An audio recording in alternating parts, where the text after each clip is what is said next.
if we talked about this at the Affordable Housing Committee, but but my dream is to have developments that are similar to mobile home parks, only with actual stable house, buildings. Is that something that because I think the people that live in good parks love that atmosphere and love that, Right. The size and the closeness and the no yard to deal with. Is that something that we have anywhere in our code that could even be done in terms of lot lines and floor area ratio and all that kind of good stuff? Yes, ma'am. So the one place that it is currently is the non-conforming mobile home or manufactured home park redevelopment ordinance.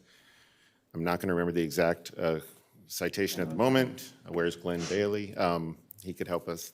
But basically what that does is that allows for that, any of the vested density you had on the site, because you're right, I mean, a lot of those lots are very small. They put a lot of units on there. You could do one-for-one replacement within that, so whether it's an upgraded unit or some other type of unit.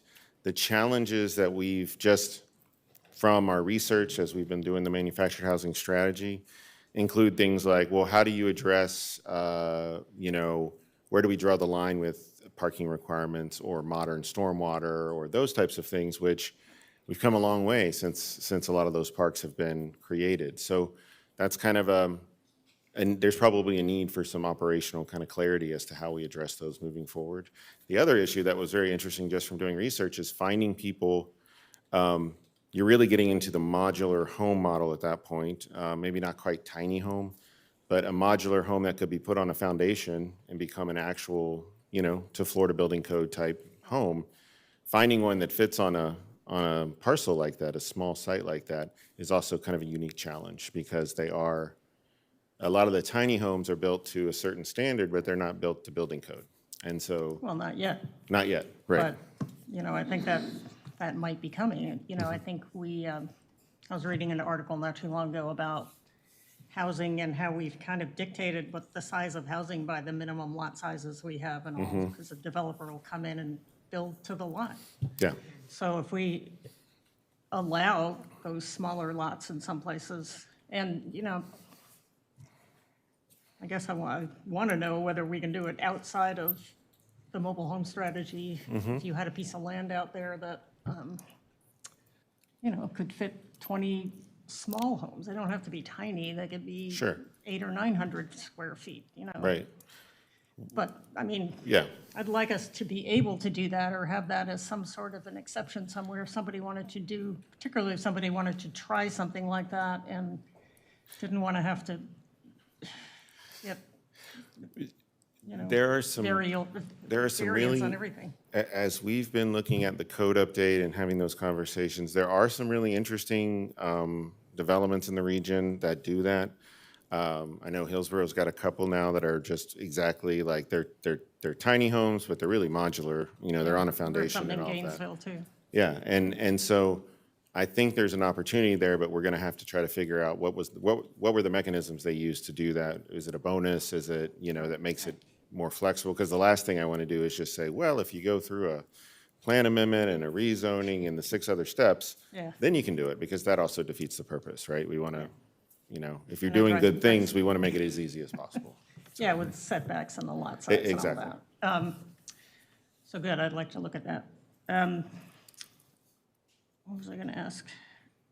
Is part of the tenant bill of rights that we're working on a minimum notice of either non-renewal of lease or rate increase? Because the apartment association was asking about that and thinks that 60 days on a year-long lease would be a good time. Gets a little more complicated when you have a month-to-month or weekly or anything, but. So I will say that what we've done so far is we've pulled the recent examples here in the region. We've been digging through kind of the pieces that we think make the most sense for what we're trying to accomplish. So we haven't specifically laid out this is what we think that should be as far as a noticing requirement, but every one of the ones that we've looked at and even the drafts that we've played around with are certainly going to have specific notice requirements. ensuring that they're getting notices, particularly of fines, because that becomes an issue. If they don't know they're supposed to be paying fines or they're not giving fair notice that something's wrong, then suddenly they're getting hit with bills that are, not unexpected, and they don't have the flexibility to be able to pay those, and that causes a problem. So I know that's been addressed as well. So we haven't specifically come up with anything, but as you'll see in the list here, we do plan on pulling something together and bringing it back to you all for a conversation. And we have the source of income Yes. thing in there. Yes, Okay. ma'am. All right, thanks. When you're looking at those, when we're talking about tiny homes or in your modular, I mean, do we have anywhere in I guess it would be unincorporated where tiny homes, you could build tiny homes today? I am not 100% sure. I believe that we do have the flexibility in the code, but I would have to get back to you specifically with that reference. And then as you're talking about codes, have we had requests for, or are we looking at more flexibility in auxiliary dwelling units and setbacks and Yeah. all those kind of things? Yes, sir. That tends to be one of the more common discussion points, whether it be maximum size of the unit is something that people want us to look at. We currently allow up to 750 square feet max. Could they build it as long as it's smaller than the main unit? Could they build it bigger? I think that's part of a discussion that we need to have, particularly as you're thinking about, you may have an older home, smaller home, but you've got room for another unit, and you could use that as a source of income, rent it out, and it becomes kind of builds wealth in your asset. Yeah, I think people are looking at mother-in-law Yeah. type things. I think they're looking at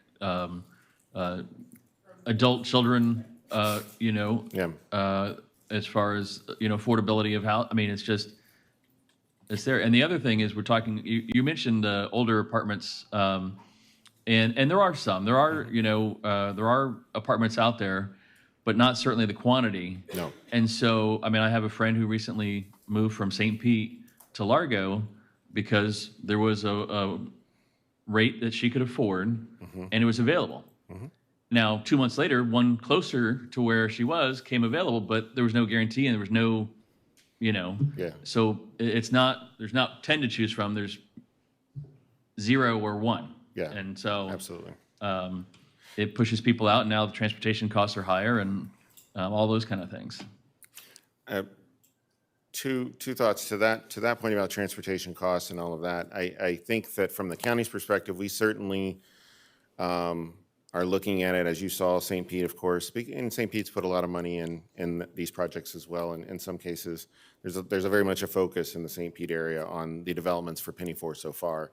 But I do think that we're looking at it as, and we've kind of said this with the housing compact partners, is that, if you're in Lowman, you're only 10 to 15 minutes from downtown St. Pete. If you're in Pinellas Park, the same. From a countywide perspective, as long as you have good access to transportation, that's better than, that may also be part of solving the problem, is providing housing in a way that is close to good access, so you can get to your job, whether that be in the Gateway or St. Pete, but maybe it's not right there. So we do, as I know as Barry and we've talked about in the last couple of years, that whole investment corridor idea is about how do we make sure that, well, they don't have to live right next to their house, to their place of employment, but they certainly need good access to it. And those codes that you're talking about that we won't see until 23, I mean, what broadly they address some of the things that we've been talking about today? Yes, so they certainly, tiny homes and a discussion of how we might integrate those more clearly is certainly part of that. The ADU discussion. The other item that I know we talked about in our AHAC meeting was, if you build an ADU, is there flexibility in the setbacks and things like that as well? Because right now you're supposed to meet the code standards. And then we've got a series of parking reductions, landscape reductions, building placement, bonuses. That's all going to be part of that update. And I do hope, while we won't be finalizing the adoption until early next year, we'll be bringing back those recommendations, and I expect the fourth quarter, as just kind of recommendations. And then in Commissioner Seal's point about properties, it's interesting, Universal and Disney both set aside big swaths of land over there to develop because they know they needed it for their employees. And we saw Jabil set aside part of their land to build And so I just think about that as do we have private landowners here as well that might not be zoned right or might not think that they're zoned right or not even think about it, that we've approached or thought about approaching. And I think about the school board, and I think about, and I was glad to hear that we've got the inventory coming. You know, it's kind of be every possible tool in the toolkit kind of thing. Absolutely, absolutely. Commissioner Gerard. I heard from a school board member the other day that they are looking at doing workforce housing for their employees on some of their vacant land.